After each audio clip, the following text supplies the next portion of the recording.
सकट चौथ का व्रत माघ माह में कृष्ण पक्ष की चतुर्थी तिथि के दिन किया जाता है।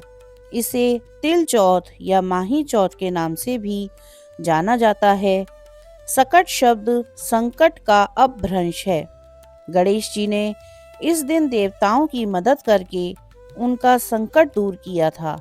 तब शिव ने प्रसन्न होकर गणेश को आशीर्वाद देकर कहा कि आज के दिन लोग संकट मोचन के रूप में मनाएंगे।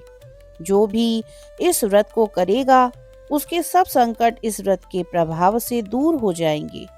वक्रतुंडी चतुर्थी, माही चौथ अथवा तिलकुटा चौथ सकट चौथ के ही अन्य नाम हैं।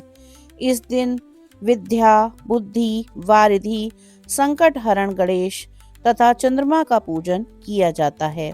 यह व्रत संकटों तथा दुखों को दूर करने वाला तथा प्राणी मात्र की सभी इच्छाएं व मनोकामनाएं पूरी करने वाला है। एक बार विपदाग्रस्त देवता भगवान शंकर के पास गए। उस समय भगवान शिव के पास स्वामी कार्तिकेय तथा गणेश भी विराजमान थे।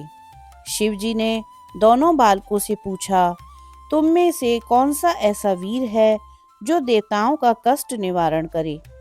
तब कार्तिकेय ने स्वयं को देवताओं का सेनापति प्रमाणित करते हुए देव रक्षा योग्य तथा सर्वोच्च देव पद मिलने का अधिकारी सिद्ध किया। यह बात सुनकर शिव ने गणेश की इच्छा जाननी चाहिए। तब गणेश ने विनम्र भाव से कहा, पिताजी, आपकी आज्ञा हो तो मैं बिना सेनापति बने ही सब संकट दूर कर सकता हूँ।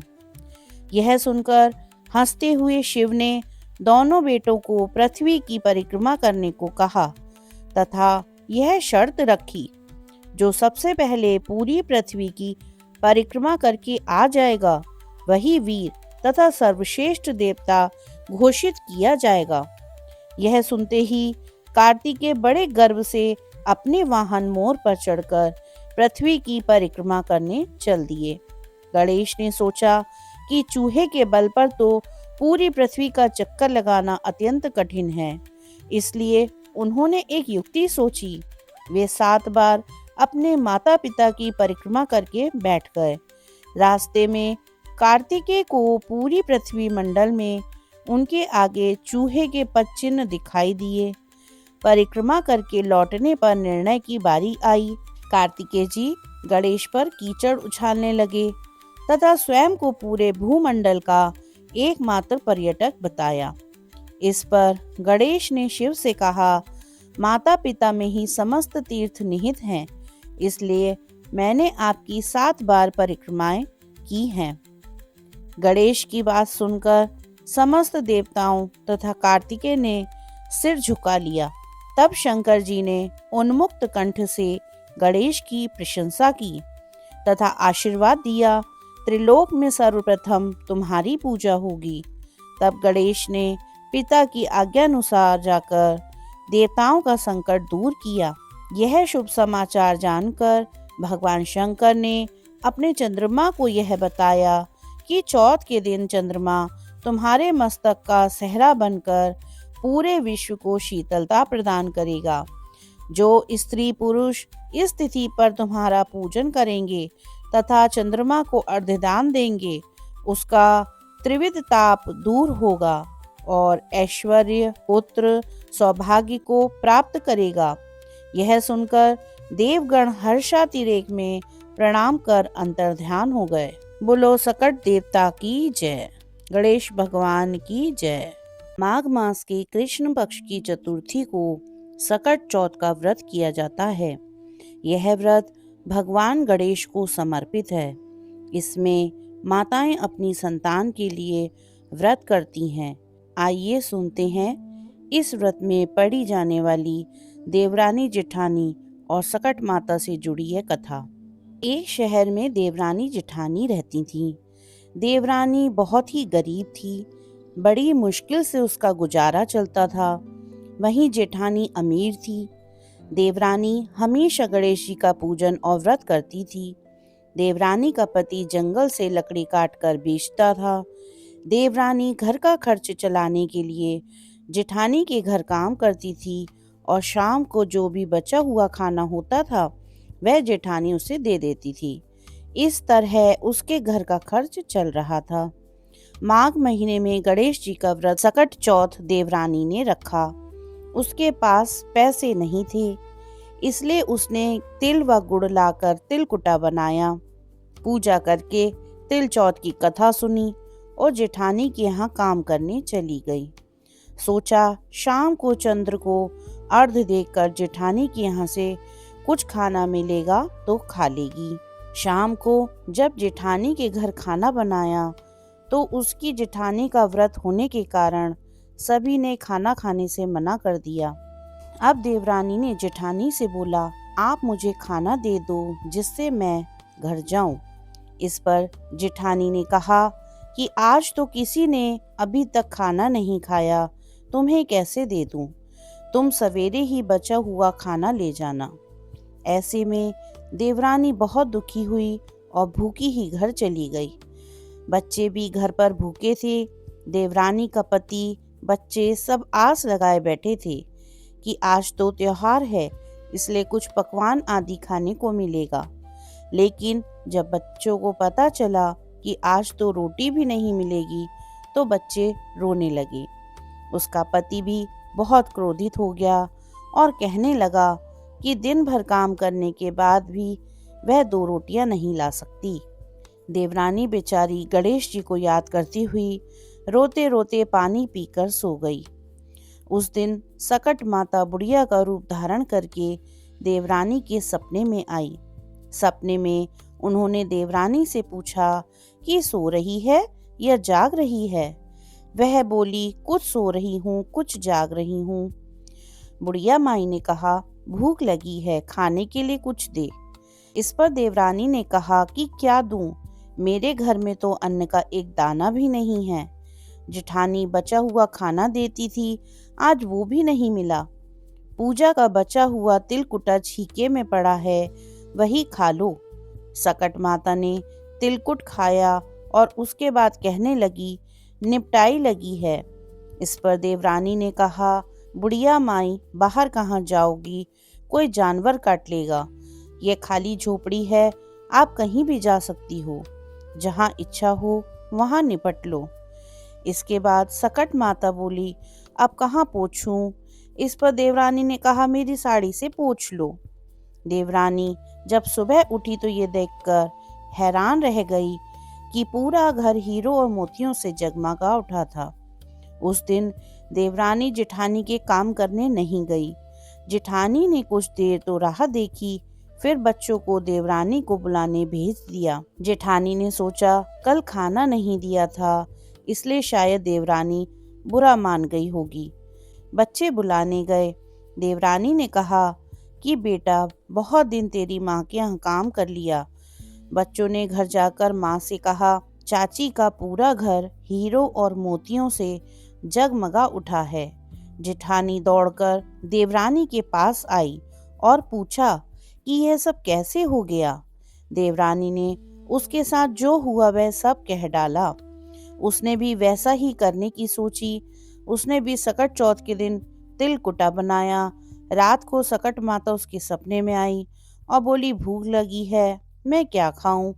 जेठानी ने कहा कि आपके लिए छीके में रखा है, फल और मेवे भी रखे हैं, जो चाहे खा लो। उसके बाद कहने लगी, निपटाई लगी है। जेठानी बोली, मेरे महल में कहीं भी निपट लो।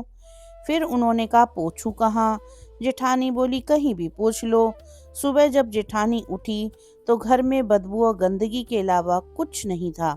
हे सकट माता, जैसे आपने देवरानी पर कृपा की वैसी ही सब पर करना। बोलो संकटा माता की जय। माघ मास के कृष्ण पक्ष की चतुर्थी को सकट चौथ का व्रत किया जाता है। यह व्रत भगवान गणेश को समर्पित है। इसमें माताएं अपनी संतान के लिए व्रत करती हैं। एक साहूकार और एक साहूकारनी थे। वह धर्म पुण्य को नहीं मानते थे, इसके कारण उनके कोई बच्चा नहीं था। एक दिन साहूकारनी पड़ोसी के घर गई। उस दिन सकट चौथ था। वहां पड़ोसन सकट चौथ की पूजा करके कहानी सुना रही थी। साहूकारनी ने पड़ोसन से पूछा, तुम क्या कर रही हो? तब पड़ोसन बोली कि आज चौथ का व्रत है, इसलिए कहानी सुना रही हूँ।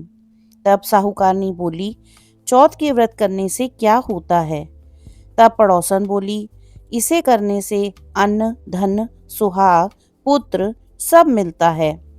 तब साहूकारनी ने कहा, यदि मेरा गर्भ रह जाए तो मैं सवा से तिलकुट करूंगी और चौथ का व्रत करूंगी। श्री गणेश भगवान की कृपा से साहूकारनी के गर्भ रह गया, तो वह बोली कि मेरे लड़का हो जाए तो मैं 2.5 से तिलकुट करूंगी। कुछ दिन बाद उसके लड़का हो गया, तो वह बोली, हे चौथ भगवान, मेरे बेटे का विवाह हो जाएगा तो 5.25 सेर का तिलकुट करूंगी।